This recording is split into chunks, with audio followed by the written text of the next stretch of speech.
Hey everyone, happy Sabbath day. I hope you're having a great day today. I have been thinking and praying about what to share, and some of my thoughts have been, many of my thoughts have been similar to those of which I have found shared by extended family, immediate family, as we've discussed and shared. Come follow me, even in the adult lesson that we attended this morning. And that's the concept of bearing our weapons of war. And I was trying to find something unique and more interesting and different that was coming to my mind, and nothing did to as great of a degree as this did. I did have some other thoughts though.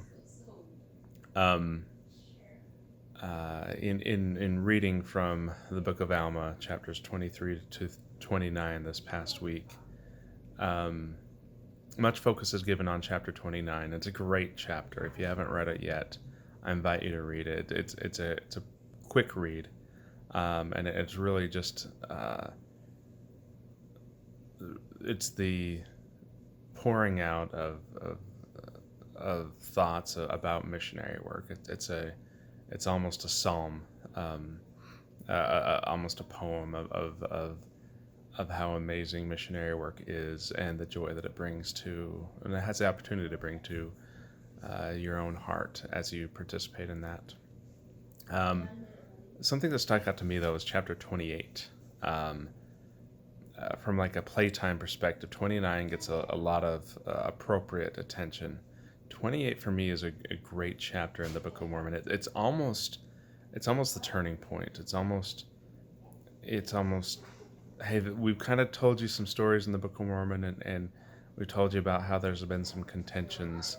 But 28 kind of gets into it and says, among all the battles and fights and amongst the children of Lehi since they left Jerusalem, this was the greatest, and there were thousands and thousands and thousands of dead.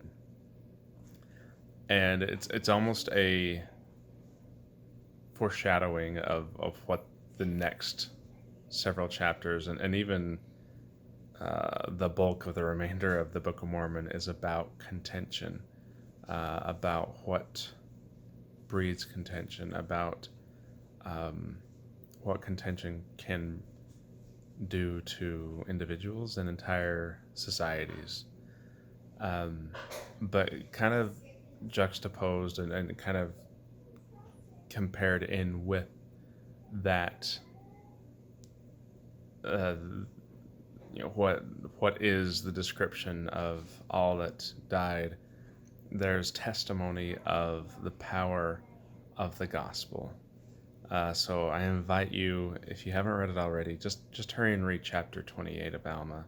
It's like a 3-minute read, unless you kind of get stuck in some of the footnotes or kind of some studying.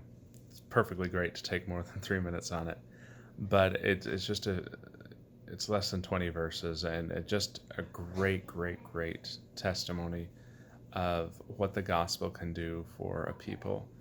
Um, and throughout these chapters, I think mostly in 23, 24, I think a little bit in 28, there's kind of a theme of being truly converted to the Lord, and converted to the true faith. And and that's kind of what happens and happened to the anti-Nephi Lehis, who were so determined to stand by their newfound faith that they would bury their weapons of war. Uh, and really, these are the people setting the stage for one of the most famous stories in the Book of Mormon that we'll read later on in the year, and that's the 2,000 stripling warriors. These are their parents. We're reading now about their parents and what they were able to do in their lives, even give up their lives for the newfound faith that they had. I invite you to look in your lives. What do you have? What do you do that is not great, Or maybe what do you do that is okay, but could be better? So if we think of the concept of good, better, best, and maybe even sometimes in our lives there's something that's below good, um, what is it that we can bury up? What are some habits or actions or activities that we participate in on a daily basis or a weekly basis that we can either diminish the time that we spend doing it so that we can increase our time doing more wholesome things, or get rid of completely? I invite you to prayerfully ask the Lord to tonight, or even right now as you're after you watch this, say a prayer to the Lord. Ask our Father in heaven, what can you do to be better? Ask for help for him to show you how to be a better person. I know that as you do this, you will receive answers to your prayers. It might take some note taking. It might take some days of reading and studying. You might even, as you're watching this, know exactly something that comes to mind is, yeah, I have an opportunity to be better, and I know exactly how I can implement that.